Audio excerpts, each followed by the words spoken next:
Hablar de José Antonio Primo de Rivera, con una de las figuras ahora mismo en el panorama mediático español que más conoce a esta persona. Él es el abogado Juan Manuel Cepeda. ¿Qué tal? ¿Cómo estás, amigo? Pues buenas tardes, Josué. Muchas gracias por traer a esta trinchera, que al fin y al cabo estamos en una trinchera. Y nuevamente nos obligan a hablar de José Antonio. Precisamente estos demócratas de la ley de memoria democrática, de la ley de desmemoria democrática, que antes era histérica. ¿Quién fue José Antonio? Esa es Pues la es pregunta. evidente, tú has hecho una introducción magnífica. José Antonio era un joven abogado madrileño que ya despuntaba profesionalmente en su profesión, que estaba en lo más alto de la clase social. Pertenecía a la aristocracia por familia, era marqués de Estella y además era grande de España.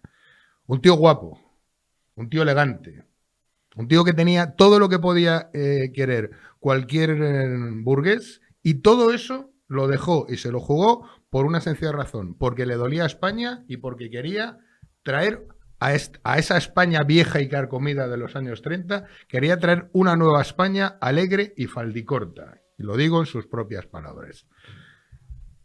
¿Por qué mataron a José Antonio? Es otra de las preguntas.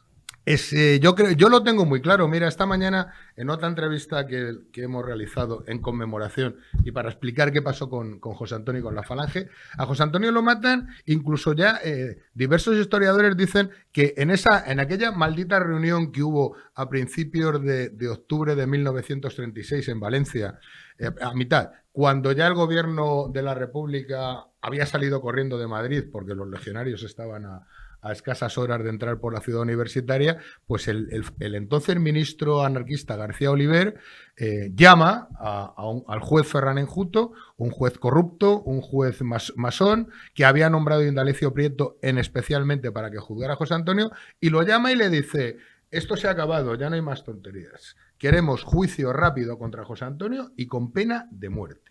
Curiosamente, de las 3 reuniones que hubo entre el juez que instruye el proceso contra José Antonio y el ministro de Justicia, García Oliver, que era el típico ministro anarquista que llevaba pistolón al ristre, bueno, pues ocurre, en una de esas reuniones comparece don Santiago Carrillo Solares. Y dirá nuestra audiencia: ¿y qué pinta Carrillo Solares allí cuando supuestamente se había quedado defendiendo Madrid? No, Carrillo va allí porque lleva unas consignas que han llegado directamente de Moscú, directamente del máximo dirigente del comunismo internacional, que no era ni más ni menos que papá Stalin. Y Stalin pide la cabeza de José Antonio. Pide claramente la cabeza de José Antonio. Si ya de por sí la izquierda española de entonces, socialcomunista y anarquista, por supuesto que querían su cabeza, ya cuando llega el referendo desde Moscú, nadie niega que José Antonio tiene que ser condenado a muerte. Se ha especulado mucho. ¿Realmente fue un asesinato? ¿Realmente José Antonio tuvo posibilidades de defenderse? ¿Fue un juicio justo? Desde mi punto de vista, y yo como jurista y otros muchos juristas que ya hemos estudiado este tema, hemos sacado una conclusión muy clara. A José Antonio, como la República, el gobierno de la República, sabía que el fusilamiento de José Antonio iba a tener una trascendencia internacional, como luego lo tuvo, muy importante, quisieron darle un viso de legalidad. Y dentro de lo que entonces era la justicia republicana, que más que republicana yo llamaría justicia roja, porque muy pocos días antes, la Segunda República y el gobierno del Frente Popular había implementado lo que llamaban las leyes de tribunales populares. Es decir, ya sabemos todos lo que eran los tribunales populares. Pues sí, dentro de esa escasa justicia que podían dar los tribunales populares, sí se guardó una cierta apariencia de legalidad. Pero ¿por qué yo mantengo que a José Antonio no se le ejecuta, que a José Antonio no tiene un juicio justo? Lo pudo tener. Lo que no tuvo fue una sentencia justa. Porque a José Antonio se le condena como autor de un delito de rebelión militar cuando en el juicio no se puede demostrar que José Antonio hubiera entrado en esa figura penal. No se demuestra. Y además hay una cosa súper importante. En la sentencia se le practica por lo que podemos llamar ahora algo parecido a un juicio como ahora del Tribunal del Jurado. La diferencia es que entonces los jurados, los que decidían si José Antonio era culpable o inocente, esos jurados eran representantes de todos los partidos políticos y sindicatos del Frente Popular. Es decir, un jurado era el representante del Partido Comunista, otro del Partido Socialista, otro de la UGT, otro de la CNT, otro de Izquierda Republicana, otro de la FAI. Es decir, podemos entender que la imparcialidad brillaba por su ausencia. Y esos eran los que al final deciden, después de 2 días de juicio, 2 días de juicio, deciden que José Antonio es culpable. Pero la propia ley de entonces, que era ni más ni menos se le aplica el Código de Justicia Militar, porque estaba España en guerra, establecía una especie de atenuante, que era si el culpable, si el reo hubiera practicado algún acto personal para intentar parar la guerra o para intentar parar esa rebelión armada contra la República por la cual le acusan a José Antonio, que eso era un atenuante para él y la pena se rebajaba en un grado. Es decir, en vez de pena de muerte, hubieran tenido que condenarle a lo que entonces era reclusión perpetua o cadena perpetua. Cuando el presidente del Tribunal Popular, que era un juez de carrera, en las preguntas que hacía al jurado le preguntan: el reo ha cometido, y fíjate que a José Antonio luego toda esa documentación que apareció, él la presenta en el juicio, presenta su propuesta de parar la guerra, presenta su propuesta de amnistía, presenta su propuesta de un gobierno de concentración nacional. Él pide al gobierno de la República que le dejen de salir de la cárcel de Alicante para desplazarse a Burgos, a hablar con Franco y parar la guerra. Él lo pide y deja de rehenes a su familia que están en Alicante, pero no a su familia, que es su hermano y su cuñada que estaban presos. Deja de rehenes, además, a su hermana Carmen, que está en Alicante en un hotel, y a la famosa tía Ma, que fue la persona que educó a José Antonio desde muy niño. En aquel momento, desgraciadamente, ni el Frente Popular ni la Zona Nacional querían parar la guerra. Ya, como dijo José Antonio, una guerra civil, además de ser una barbaridad, en este caso es que era una ordinariez. El PSOE, los vínculos del PSOE con el asesinato de José Antonio o con esa ejecución. ¿Podemos decir que por culpa del PSOE se mató a José Antonio? A José Antonio se le mata por culpa de todos los partidos, de todos, y cuando digo de todos es de todos los partidos que tienen un peso político en el gobierno del Frente Popular. Tiene la mala suerte de que además, como hemos dicho antes, justo en esa primera remodelación de gobierno sale Indalecio Prieto, que hasta entonces era el que llevaba el control político y casi de la guerra, era ministro de la guerra, sale Indalecio Prieto, que sí está demostrado históricamente que intentó en un principio que el juicio de José Antonio durara mucho, pero no porque tuviera una cierta simpatía personal o política con José Antonio, que nunca la tuvo, sino porque él quería... Hablan de una amistad, sí, que es mentira. Es mentira. A José Antonio sí quería. José Antonio políticamente sí quería que lo que era la parte moderada del Partido Socialista Español, encabezada por Prieto, encabezada por Besteiro, sí quería que reconsideraran la situación y con la parte moderada de Izquierda Republicana que encardinaba a Azaña pudieran haber iniciado el camino de la Revolución Española. Pero José Antonio se da cuenta que es imposible. Se da cuenta que además toda la parte más radical del Partido Socialista, que es la encabezada por Largo Caballero, es los que toman el control del partido y son los que al final, junto con los comunistas y los anarquistas, son los que preparan perfectamente esa parodia de juicio y esa condena a muerte. ¿Y sabes por qué? Porque ellos sabían perfectamente que el único rival que podían tener en España, un movimiento revolucionario, pero rival en la revolución, era la Falange. Ellos no tenían miedo a efectos de justicia social o a efectos de dar mejoras a los trabajadores. No tenían miedo en la CEDA, no tenían miedo de Renovación Española. Eran partidos de derecha de la más recia y reacia en derecha lúgubre y triste de toda la vida, que sabían que por ahí no tenían el peligro. ¿Dónde tenían el peligro? Donde iban a tener un contrincante revolucionario que ya les había dicho que Nueva España querían. Y era una Nueva España, por supuesto, mucho mejor a la que querían traer ellos, que no era ni más ni menos que una mala copia de la Unión Soviética. Claro. ¿Qué detalles se conocen del 19 de noviembre, de ese 20 de noviembre de José Antonio? Sí. ¿Qué frases pronunció? ¿Cómo lo pasó? ¿Cómo lo vivió? Obviamente se ha escrito mucho mal y casi todo falso. ¿Por qué? Porque durante 40 años de franquismo se creó el mito de José Antonio y luego durante los otros 40 años de la transición pues ha sido el contramito. Pero mira, sabemos que 2 días antes de que fusilen a José Antonio, el 18, cuando él ya es consciente de que la condena es a muerte, cuando es consciente que todas las armas legales que podía hacer ya no le valen para nada, él pide 2 cosas. Pide un sacerdote para confesar y pide que le dejen hacer testamento. El sacerdote para confesar, fíjate, curiosamente, Mosén Planelles, el cura Planelles, que para mí es un santo, este hombre le había juzgado un tribunal popular en Alicante. Le habían declarado, le habían absuelto, es decir, no lo mataron. Y cuando él se entera de que José Antonio quiere un cura para confesar, se queda en la cárcel y dice, yo voy a confesar a José Antonio. Cuando lo que tenía que haber hecho es salir corriendo para salvar la vida. Días después de que fusilen a José Antonio, un miliciano le señala y le dice, este es el cura que confesó al jefe fascista, y lo fusilan.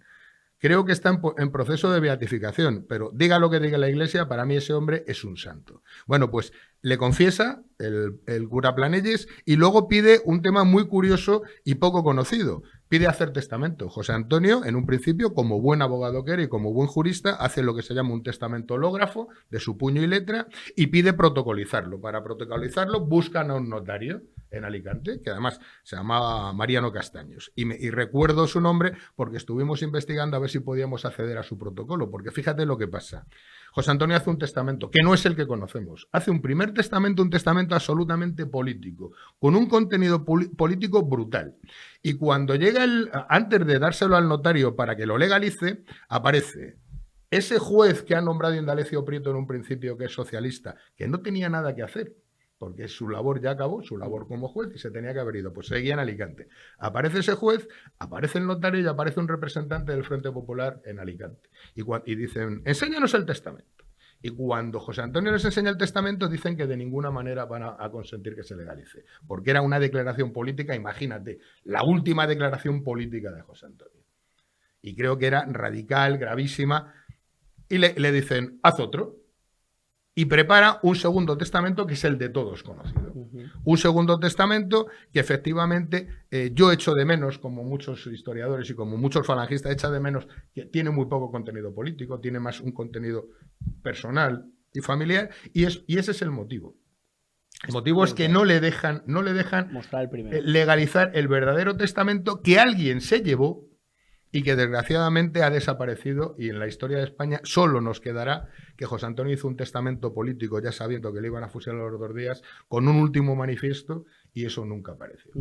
La frase famosa de espero que esta sea la última Ojalá sea esa es del segundo testamento. Pero es una realidad. Eso, sí, no, ese es el testamento que nosotros conocemos, el conocido por todo el mundo, por supuesto que es real, pero ya te digo, es el segundo intento que tiene, que ese sí le permiten, que por cierto, además, Indalecio Prieto se lleva una copia del testamento a México, el juez Ferran Enjuto se lleva también otra copia a París, y se conoce ese testamento precisamente por este juez, por Ferran Enjuto, porque este juez, que había pactado con el gobierno de la República que si conseguía una condena a muerte para José Antonio le iban a nombrar miembro del Tribunal Supremo y además le iban a dar una indemnización suculenta de más de 2 millones de pesetas, si el gobierno cumple con él, y en un principio le nombran para el Tribunal Supremo, pero cuando pide las perras se hacen los suecos. ¿Y sabes lo que hace este juez tan demócrata y tan legal? Entonces se va al Museo del Prado, se lleva cuadros del patrimonio español,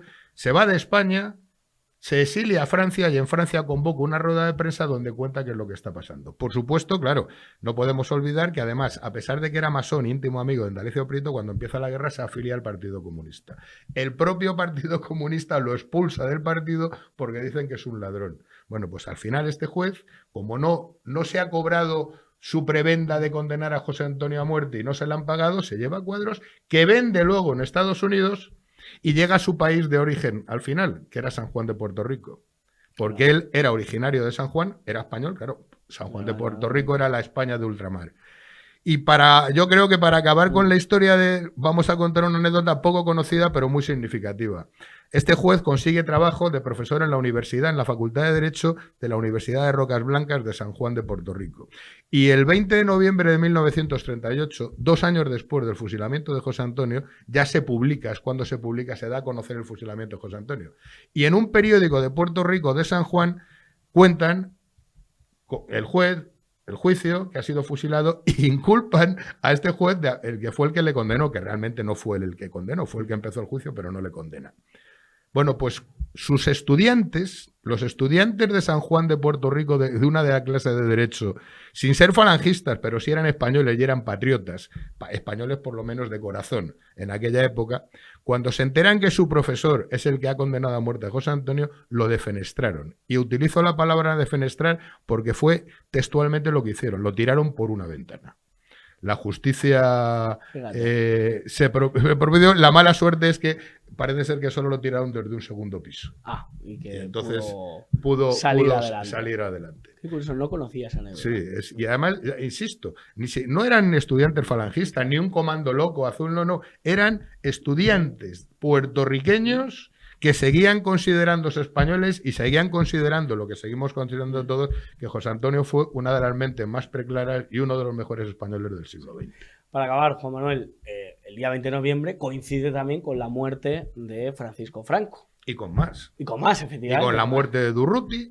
Y hoy, curiosamente, también el 20N vamos a celebrarlo, conmemorarlo, porque también es la muerte de Podemos. Sí. Uno más que han entrado... que van a celebrar el 20N también. Lo van a celebrar, no sé si con nosotros. Pero con nosotros no, pero yo sí celebraré la muerte de Podemos. Para acabar, una reflexión, ¿qué supone este día? ¿Qué supuso durante muchos años? Sí, desgraciadamente durante muchos años supuso un mito, supuso el recordatorio de un mito. Si te das cuenta, la situación política de la España del 36 a la situación política de la España ahora es muy parecida. Sí. Dos partidos de derecha entonces que eran la FE y Renovación Española, dos partidos de derecha ahora que es el PP y Vox, el Partido Socialista absolutamente cainizado y somatizado por los cerebros comunistas, que todo ya estaba Carrillo con la Unión de la Juventud Socialista y el Partido Comunista haciéndose cargo de las masas socialistas españolas. Hoy pasa absolutamente lo mismo, el neocomunismo se está haciendo con el control de este gobierno socialcomunista. ¿Cuál es la diferencia? Que entonces España tuvo la suerte de que había ese joven abogado que dejó todo, que dejó sus trajes de corte de sastre y se puso aquella camisa azul entera y proletaria, y se puso ese uniforme y con ese uniforme levantó la bandera de la Revolución Nacional. Desgraciadamente, hoy en España no hay ningún José Antonio al que podamos seguir, no hay ningún José Antonio que levante esa bandera y que vuelva a querer traer a España y modificar a esa España que tanto amaba y por eso no le gustaba.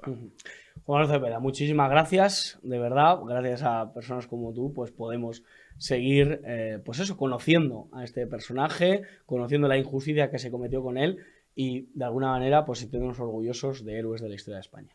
Gracias a vosotros por contar conmigo y ya sabéis que siempre volveré a esta trinchera cuantas veces me llamen.